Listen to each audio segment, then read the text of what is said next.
À travers le plan sectoriel éducation-formation PSE 2016-2025, le gouvernement entend assurer une éducation et une formation de qualité. Objectif, améliorer le capital humain et l'emploi des jeunes. Depuis 2017, une revue de ce plan sectoriel est organisée avec l'implication de la société civile. C'est dans ce cadre qu'a lieu le présent atelier de Yamoussoukro. Au menu, bilan des activités 2018. Pour notre rôle en tant que coalition, c'est de pouvoir sensibiliser la population, faire des plaidoyers auprès de l'État de sorte que ils puissent pouvoir mettre les moyens nécessaires qui permettent de pouvoir développer l'éducation. Tout ce que le ministère de l'Éducation nationale a mis sur place pour que les enfants de Côte d'Ivoire sachent lire, nous sommes venus ici pour présenter cela, puis projeter ce qu'il y a à faire pour aider le ministère de l'Éducation nationale. En CFA s'est donné aussi pour mission de renforcer la capacité de la société civile africaine pour mieux s'engager dans le dialogue politique sur les questions éducatives. L'atelier de Yamoussoukro sur l'éducation pour tous pour surtout préparer la revue du plan sectoriel éducation-formation au titre de l'année 2019. Y participent toutes les régions du pays. Il y a une méthode d'enseignement qui est actuellement en Belgique et qui vraiment fait de très bons échos, qui est la perspective actionnelle.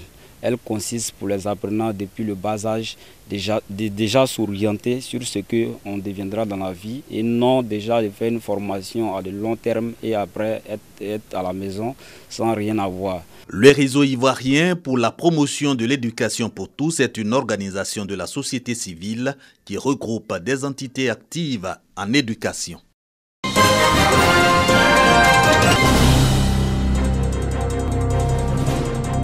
Hôpital général de Dabakala, 100 personnes ont été opérées de la hernie. Après avoir traîné le mal depuis 5 années, Madjou Makone se réjouit. La maladie a fait 5 ans. Elle a douleur de rein et puis ça vient jusqu'au pied. Voilà. Et en tout cas, on l'a opérée. Vraiment, elle se sent à l'aise, elle est très contente.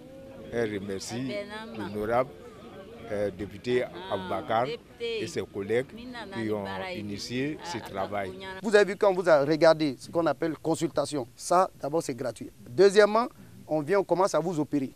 Et après l'opération, on vous donne des médicaments. Tout ça c'est gratuit. Après ça aussi, vous allez faire le suivi, c'est-à-dire vous venez vers le pansement. Et celui qui a des complications, on va nous appeler. Soit nous on revient, ou bien on dit au docteur ce qu'il faut faire. Une opération gratuite en faveur des populations du département.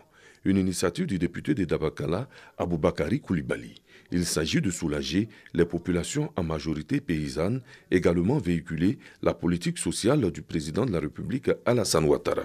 Traduit en actes concrets donc cette politique gouvernementale d'accès aux soins de santé pour l'ensemble de la population. Le président Alassane Ouattara, son gouvernement conduit par le Premier ministre Abadogon Koulibaly, sont à leur côté.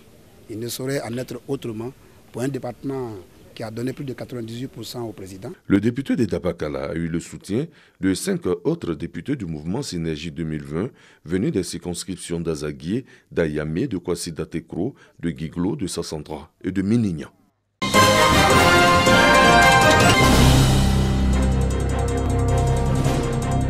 La paroisse Saint-Louis d'Adiaké dans le diocèse de Grand Bassam a 70 ans.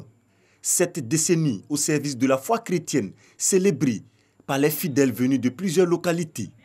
Nous célébrons, je vais dire, un âge de maturité et en même temps aussi sa particularité, c'est la ferveur, la disposition des chrétiens à vouloir vivre leur foi.